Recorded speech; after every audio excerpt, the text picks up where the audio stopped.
Good evening friends. তো তোমরা দেখছো WP motivation YouTube channel. WP motivation YouTube চ্যানেলের পক্ষ থেকে প্রত্যেককে স্বাগত জানাই বন্ধুরা। তো আমি অরিজিৎ দা। তো আশা করি তোমরা প্রত্যেকে খুব ভালো আছো এবং খুব সুস্থ আছো। তো আজকে তোমাদের কী বিষয়ে ভিডিও করতে চলেছি, তোমরা টাইটেল এবং থাম্বনেল দেখেই অবগত হয়ে গেছো তোমাদের কী বিষয়ে কিন্তু আজকে ভিডিও করতে চলেছি। তো ভিডিও শুরু করার আগে প্রত্যেককে বলতে চাই, আমি রয়েছি বর্তমানে দেখতে পাচ্ছ ওয়েস্ট বেঙ্গল মিউনিসিপ্যাল সার্ভিস কমিশনের অফিসিয়াল ওয়েবসাইটে। তো আজকেই অর্থাৎ 22 তারিখেই দেখতে পাচ্ছ 22/5/2025 একটা গুরুত্বপূর্ণ নোটিশ প্রকাশিত হয়েছে। সেটি হচ্ছে কি না, দেখতে পাচ্ছ এখানটায় list of recommended candidate for the post of মজদুর, ঠিক আছে, যেটা 2022 সালে কিন্তু বেরিয়েছিল, ঠিক আছে। তার কিন্তু ফাইনাল রেজাল্ট কিন্তু প্রকাশিত হয়েছে। তো প্রত্যেককে অনেক অনেক কংগ্রাচুলেশন আমার চ্যানেলের পক্ষ থেকে। তো আমার অনেকেই হয়েছে আমার জানাশোনা দু একজন, তো তার জন্য ভিডিওটা প্রোভাইড করলাম। এবার চলে আসি আমরা মেন আজকের যেটি আলোচনা করতে চলেছি। ভিডিওটা তোমাদের জন্য খুব গুরুত্বপূর্ণ। যত গ্রুপ রয়েছে সেই গ্রুপে কিন্তু বেশি বেশি করে কিন্তু শেয়ার করবে, যাতে সবার কাছে খবরটি পৌঁছে যায়। তো তোমরা জানো যে ওয়েস্ট বেঙ্গল স্কুল সার্ভিস কমিশনের অনেক দিন ধরে কিন্তু কোনো নিয়োগ নেই, একদম বন্ধ হয়ে গেছে, মানে অনেক রকমই তোমরা শুনতে পাচ্ছ।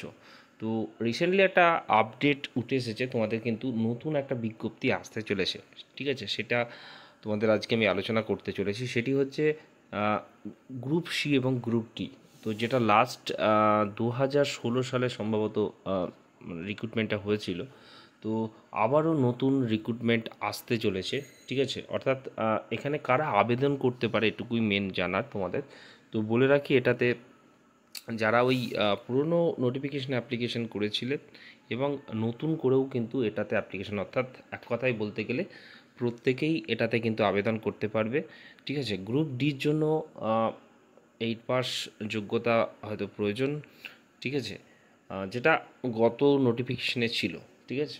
এবং গ্রুপ সির জন্য কিন্তু মাধ্যমিক বা তার সমতুল্য যে কোনো সমতুল্য যোগ্যতা হলেই কিন্তু আবেদন করতে পারে, ঠিক আছে। তো নোটিফিকেশান কবে আসবে সেটাই সবথেকে বড় প্রশ্ন, যেটুকু আপডেট আমি জানতে পেরেছি, ঠিক আছে। আজকের 22 তারিখ, ঠিক 7 দিনের মাথায়, অর্থাৎ 29 তারিখে তোমাদের নোটিফিকেশানটি আসার সবথেকে প্রবল সম্ভাবনা কিন্তু রয়েছে, ঠিক আছে। এবং বড় যে রিক্রুটমেন্টটা রয়েছে সেটাও তোমাদের কিন্তু তোমরা জানো, সেটাও কিন্তু 31 মের মধ্যে আসার কিন্তু কথা রয়েছে। তো আশা করা যায় এই সমস্ত রিক্রুটমেন্টগুলো চালু হওয়ার পরেই পরবর্তী তোমরা যে সমস্ত পরীক্ষার জন্য ওয়েট করে রয়েছো, ঠিক আছে, সমস্ত পরীক্ষাই আস্তে আস্তে হয়তো শুরু হয়ে যাবে। ততক্ষণ তোমাদেরকে কিন্তু প্রত্যেকেই ওয়েট করতে হবে, ঠিক আছে। এই বলে ভিডিওটা এখানেই শেষ করলাম। প্রত্যেকে ভালো থেকো, সুস্থ থেকো। চলো বাই, টাটা, গুড নাইট। আর ভ্যাকান্সিটা অনেকটাই আসবে, এটুকু বলেই শেষ করলাম।